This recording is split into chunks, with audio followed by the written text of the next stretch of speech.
Hello friends, today I am going to explain you some terminology that is related with the frequency modulation. So initially I am going to revise frequency modulation. Basically you know that what is meant by modulation. Modulation is a technique which is used to transmit the data from one place to another place. So again I am going to repeat the definition of modulation. You just listen carefully. Modulation means change in a parameter of carrier according to the modulating signal. That is what modulation. So see here, carrier signal is in analog form, and you know that analog signal has three parameters, three characteristics. One is the amplitude, second one is the frequency, and third one is the phase. Suppose if the carrier changes the amplitude according to the modulating signal, then that is known as amplitude modulation. If the carrier changes the frequency of its own according to the modulating signal, then it is known as frequency modulation. And if the phase changes, then it is known as phase modulation. Okay, see here. हेच मी तुम्हाला परत मराठीतनं सांगते. Carrier काय करतोय, जेव्हा original information म्हणजे original information म्हणजे जर मोबाईल कम्युनिकेशन असेल तर साऊंड एनर्जी, आता मी बोलते आहे माझा आवाज काय झाला, साऊंड एनर्जी. जर टेलिकम्युनिकेशन असेल तर ओरिजिनल सिग्नल काय झाला त्या ठिकाणी, पिक्चर आणि ऑडिओ. जर डेटा कम्युनिकेशन असेल म्हणजे कम्प्युटरवर तुम्ही काम करताय तर कम्प्युटरचा ओरिजिनल इन्फॉर्मेशन म्हणजे काय, तर बायनरी डेटा. हा डेटा साऊंड, पिक्चर किंवा बायनरी जर एका ठिकाणापासून दुसऱ्या ठिकाणी ट्रान्समिट करायचा असेल तर आपण काय करतो, मॉड्युलेशन टेक्निक वापरतो. ओके, या सिग्नलच्या इलेक्ट्रिकल इक्विव्हॅलंटला कॅरी करायला काय वापरलं जातं, high frequency carrier waveform. Okay, जसं तुम्ही उठून बसमध्ये बसल्यानंतर तुमचा स्पीड जाऊन बसचा स्पीड तुम्हाला येतो आणि तुम्ही इझिली एका ठिकाणापासून दुसऱ्या ठिकाणी जातात. तसंच या ठिकाणी आहे, ओरिजिनल इन्फॉर्मेशन इझिली कॅरी करायला हाय फ्रिक्वेन्सी सिग्नल आपण वापरतो. आणि ती हाय फ्रिक्वेन्सी सिग्नल म्हणजे कॅरियर, आणि कॅरियर त्याच्या पॅरामीटरमध्ये चेंज करते आणि तुम्हाला वेगवेगळे फॉर्म्स मिळतात. आता फ्रिक्वेन्सी मॉड्युलेशन तुम्हाला मी मागच्या वेळेस सांगितलंच आहे, त्याच्या टर्मिनॉलॉजी आपण शिकणार आहे. ओके, पण थोडक्यात मी परत एकदा सांगते. ही फर्स्ट वेव्हफॉर्म काय झाली, मॉड्युलेटिंग सिग्नल. दुसरी वेव्हफॉर्म काय झाली, हाय फ्रिक्वेन्सी कॅरियर वेव्ह. आणि थर्ड वेव्हफॉर्म काय झाली, तर फ्रिक्वेन्सी मॉड्युलेटेड वेव्ह. ह्या ठिकाणी मॉड्युलेशन म्हणजे काय होतं आहे बघा, हा मॉड्युलेटिंग सिग्नलचा पॉझिटिव्ह पीक, हा निगेटिव्ह पीक. ओके, मग हा कॅरियर फ्रिक्वेन्सी काय करते, ह्या पॉझिटिव्ह पीकनुसार एक फ्रिक्वेन्सीचा सेट घेते आणि त्या एका सेटला आपण काय म्हणतो आहे, maximum frequency. Similarly carrier frequency काय करते, ह्या मॉड्युलेटिंग सिग्नलच्या निगेटिव्ह फेजसाठी एक सेट घेते फ्रिक्वेन्सीचा आणि त्याला म्हणतो आपण मिनिमम फ्रिक्वेन्सी. म्हणजे कॅरियर वेव्ह काय करते, त्या स्वतःच्या फ्रिक्वेन्सीमध्ये मॉड्युलेटिंग सिग्नलच्या ॲम्प्लिट्यूड पॉझिटिव्ह निगेटिव्ह ॲम्प्लिट्यूडनुसार चेंज करते, एफ मॅक्सिमम आणि एफ मिनिममच्या फॉर्ममध्ये. म्हणून याला म्हणतो आपण frequency modulation. Okay, now here there are 3 sets of frequencies. कुठले 3 सेट आहे, तर कॅरियर फ्रिक्वेन्सीची ओरिजिनल फ्रिक्वेन्सी FC ही अनमॉड्युलेटेड वेव्ह आहे, म्हणजे मॉड्युलेशन होण्यापूर्वीची फ्रिक्वेन्सी आहे. जेव्हा मॉड्युलेशन होतं तेव्हा कॅरियर 2 सेटमध्ये ट्रान्समिट होतो.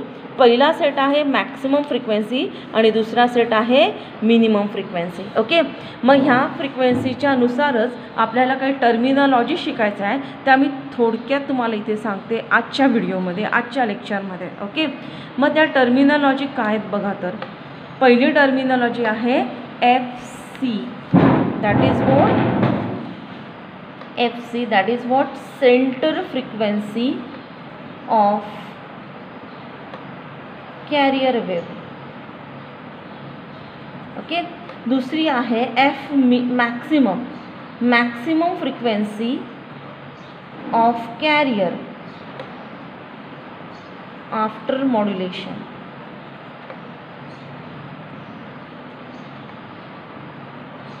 ओके, आणि थर्ड सेट आहे that is F minimum. Similarly it is what, minimum frequency.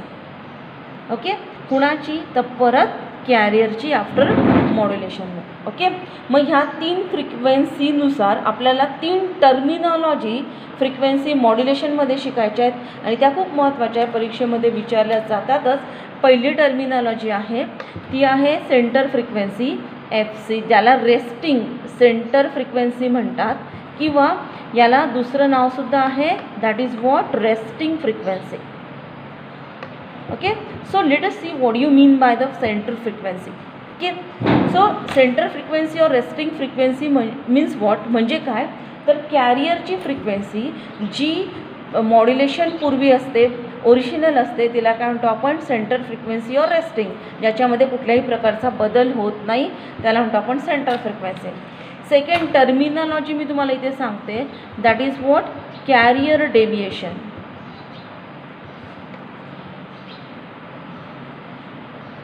Okay, so see what do you mean by carrier deviation. It is nothing but change in a carrier frequency from its maximum value to minimum value. So the deviation in a carrier, it can be defined as, you just observe this, f max minus fc. Okay, तुम्ही last figure जी मी explain केली ती recall करा. Modulated तिसरी जी wave होते त्या वेवमध्ये maximum frequency होती, minimum frequency होते आणि मिडलला जी वेव फॉर्म होते ती होती कॅरियरची फ्रिक्वेन्सी. मग मॅक्सिमम फ्रिक्वेन्सी मधून आपण जेव्हा कॅरियर फ्रिक्वेन्सी वजा करतो तेव्हा त्याच्यामधला डिफरन्स किंवा कॅरियरमधून जेव्हा आपण मिनिमम फ्रिक्वेन्सी वजा करतो त्याच्यातला फरक, या फरकाला काय म्हणतो आपण, deviation. Deviation means change. So change in a carrier from its maximum value to its minimum value, that is known as frequency deviation. You just remember this, you just remember the word deviation. Deviation means the change. Okay, now I am going to define the third parameter, and that parameter is what, carrier swing. स्विंगचं meaning माहिती आहे का तुम्हाला? Swing म्हणजे झोपाळा. झोपाळा कसा त्याच्या एका लिमिटपासून दुसऱ्या लिमिटपर्यंत जात असतो, म्हणजे त्याच्या मॅक्सिमम स्पीडपासून त्याच्या दुसऱ्या मॅक्सिमम स्पीडपर्यंत जातो. तसं कॅरियर स्विंग म्हणजे काय तर कॅरियर फ्रिक्वेन्सीमध्ये बदल होतो आहे. तो बदल कसा होतो आहे, त्याच्या मॅक्सिमम व्हॅल्यूपासून मिनिमम व्हॅल्यूपर्यंत. हा जो कॅरियरमधला बदल आहे याला काय म्हणायचं, carrier swing. Again I am going to repeat the definition. The difference between the maximum frequency of carrier to minimum, that is known as carrier swing. So it is nothing but f max minus f minimum. Okay, so this is what carrier swing, and these are the very important parameters that we learned today. Okay, so I am going to summarize that what we learned in this video on this chapter. The first point that is I am going to explain here, that is nothing but frequency modulation. Okay, second point, the terminology, that is center frequency FC, that is center frequency. I am going to repeat this. Center frequency means the frequency of the carrier without modulation.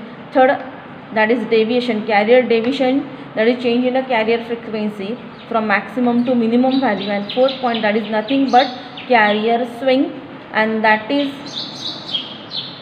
nothing but the difference between the maximum frequency to minimum frequency. So these terminologies are very important. Okay, so let us stop now, and very soon we are going to take a Google Meet. You just join that Meet. We are going to discuss what we learned in the previous chapters. Okay, so thank you very much.